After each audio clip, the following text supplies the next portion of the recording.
నమస్కారం. జ్యోత్స్న గారు, వ్యూహం సినిమా విడుదలకు తెలంగాణ హైకోర్టు బ్రేక్ వేసింది. ఎలా చూస్తారు టీడీపీ నాయకురాలిగా? సో ఎట్లా చూస్తారు మీరు? ఒకటండి, ఇప్పుడు ఎవరైనా సరే సమాజంలో బతుకుతూ సమాజానికి సంబంధించినటువంటి ఆ లిమిటేషన్స్ ని ఫాలో అవుతూ ఏదన్నా చేస్తే అది ఫ్రీడమ్ ఆఫ్ స్పీచ్ అనండి, క్రియేటివిటీ అనండి, ఇంకేమన్నా అనండి, దట్ ఈస్ ఆల్ ఓకే. కానీ ఏమీ లేకుండా కేవలం తనకున్నటువంటి పైశాచికత్వాన్ని, తనకున్నటువంటి పిచ్చితనాన్ని, తనకున్నటువంటి ఒక సో కాల్డ్ ఏమంటారంటే దానికి అసలు ఒక, నాకు తెలిసి ఇంకా టర్మినాలజీస్ కూడా క్రియేట్ అవ్వండి ఇలాంటి వ్యక్తుల కోసం. ఇప్పుడు నేను మాట్లాడిన టర్మినాలజీస్ కూడా చాలా తక్కువ అంటాను నేను. అంత పైశాచికత్వానికి మించి ఏదన్నా పదం ఉంటే అది వాడాలేము. సో అలాంటి వాళ్ళ గురించి నిజంగా కూడా ఇవాళ సినిమాని ఎప్పుడు కూడా మనం తప్పు పట్టడానికి ఉండదండి. ఎందుకంటే సినిమా సమాజంతో ఒక అవినాభావ సంబంధంలో ఉంటుందన్నమాట సినిమా రంగం అనేటువంటిది ఎప్పుడు.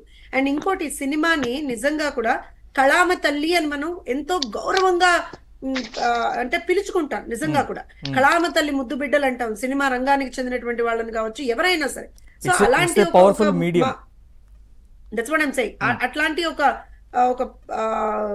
మహోన్నతమైనటువంటి రంగం నుంచి కూడా ఇలాంటి ప్రబుద్ధులు కొంతమంది తయారయ్యి ఎక్కడికక్కడ వాళ్ళకున్నటువంటి ఒక క్రికెట్ మెంటాలిటీని, వాళ్ళకు ఉన్నటువంటి నేను ఇందాక చెప్పినట్టుగా పైశాచికత్వాన్ని ప్రదర్శించుకుంటూ పోతూ మేమేం చేసినా చెల్లుతుందిలే అంటే మాత్రం that is something that is not acceptable. ఇక్కడ ఒక విషయం అండి, అసలు రామ్ గోపాల్ వర్మ వ్యూహం ఏంటి? వ్యూహం ఏంటి అంటే జగన్మోహన్ రెడ్డి మంచివాడని చూపించడమా, లేదా చంద్రబాబు నాయుడు గారు, పవన్ కళ్యాణ్ గారు, లోకేష్ గారు చెడ్డవారని చూపించడమా? ఏంటి అతని ఉద్దేశం? బేసిక్ గా అతని ఉద్దేశం ఏంటి? ఎందుకనంటే మనం ఇట్లాంటి అంటే టు బి వెరీ ఆనెస్ట్, ఏమంటారు అని అంటే కొంతమంది ఆత్మకథలు కావచ్చు, కొంతమంది జీవిత చరిత్రలు కావచ్చు, చాలా సినిమాలు వచ్చాయండి. ఎందుకు వైఎస్ రాజశేఖర రెడ్డి గారి మీద యాత్ర అనేటువంటి సినిమా వచ్చింది. అలానే అన్న నందమూరి తారక రామారావు గారి మీద సినిమాలు వచ్చాయి. అలా ఎంతో మంది నాయకుల మీద సినిమాలు వస్తాయి. దట్ ఈస్ నాట్ జయలలిత గారి మీద చేశారు. చాలా చాలా చాలా సినిమాలు అయ్యాయి. కానీ నేనేమంటానంటే, ఒకవేళ కనుక మీరు జగన్మోహన్ రెడ్డి నాకు అత్యంత ప్రీతిపాత్రుడు, జగన్మోహన్ రెడ్డి మీద నేను ఒక సినిమా తీయాలనుకుంటే తీయండి సార్, తీయండి. ఎలా తీయాలి? మీరు జగన్మోహన్ రెడ్డి ఏదన్నా మంచి చేశాడు అనుకోండి, ఆ మంచిని తీసుకోండి, ఎవడు కాదండి. లేదా జగన్మోహన్ రెడ్డికి ఏదన్నా అన్యాయం జరిగితే దాన్ని తీసుకోండి, కాదండు. కానీ పక్క వాళ్ళని కేవలం కించపరుస్తూ, వాళ్ళని మాటలంటూ, వాళ్ళని రాంగ్ గా పోర్ట్రే చేస్తూ, వాళ్ళకు ఉన్నటువంటి గౌరవ మర్యాదలకి భంగం కలిగిస్తూ నా ఇష్టారీతిని నేను బిహేవ్ చేస్తానంటే మాత్రం ఒప్పుకో. ఇక్కడ ఇంకో విషయం ఏంటంటే, ఇక్కడ వచ్చినటువంటి ప్రాబ్లం రామ్ గోపాల్ వర్మతో అండి. హూ ఇస్ రామ్ గోపాల్ వర్మ ఇవాళ రోజున? ఎస్, ఒక డైరెక్టర్ గా చాలా సంవత్సరాల క్రితం కొన్ని సినిమాలు చేశాడు, అది అందరికీ మనకి తెలుసు.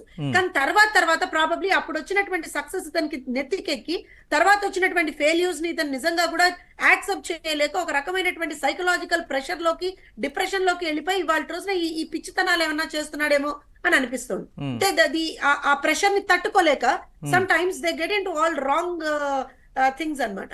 ఎందుకనంటే మీరు గమనించండి, నాకు తెలిసి 2015-16 నుంచి అండి, ఆల్మోస్ట్ 15-16 నుంచి ఈయన యొక్క ట్విట్టర్ ఖాతాలు చూడండి, ఈయన యొక్క సోషల్ మీడియా ఖాతాలు చూడండి.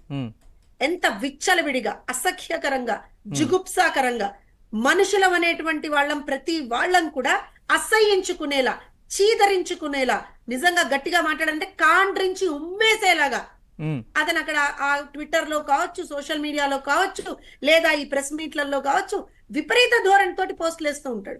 ఆడవాళ్ళంటే గౌరవం లేదు, నాయకులంటే గౌరవం లేదు, సమాజంలో ఒక గౌరవ మర్యాదలతో బ్రతుకుతున్న వాళ్ళంటే గౌరవం లేదు, ఏమీ లేదు. ఆడవాళ్ళ గురించి ఆయన రాసినంత కించపరుస్తూ ప్రాబబ్లీ ఎవరు రారు, but still he getting away with it. That is something that is unacceptable.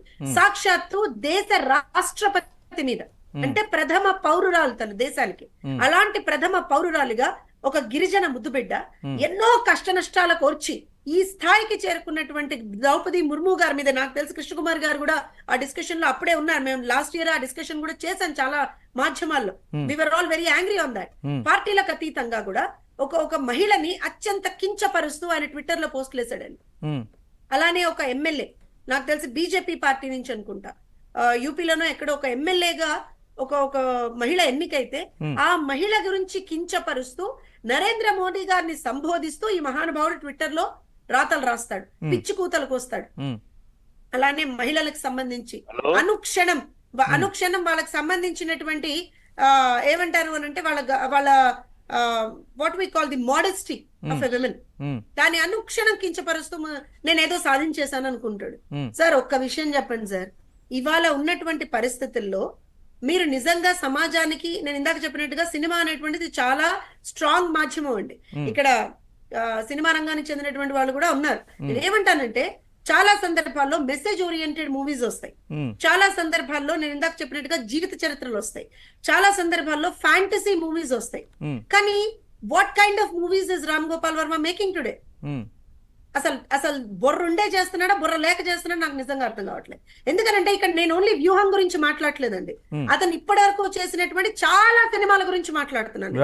And ఇక్కడ ఓన్లీ వ్యూహమో లేకపోతే ఇంకో సినిమానో అతని ధోరణి, అతని వ్యక్తిత్వం, అతను బిహేవ్ చేసేటువంటి పద్ధతి, ఇవన్నీ కూడా అతను ఒక సంఘ విద్రోహక శక్తి అని అనడంలో ఏ మాత్రం కూడా మనం ఎవరం కూడా వెనకంజ వేయాల్సినటువంటి అవసరం లేదు. రైట్ మేడం, ఒక్క నిమిషం అలా.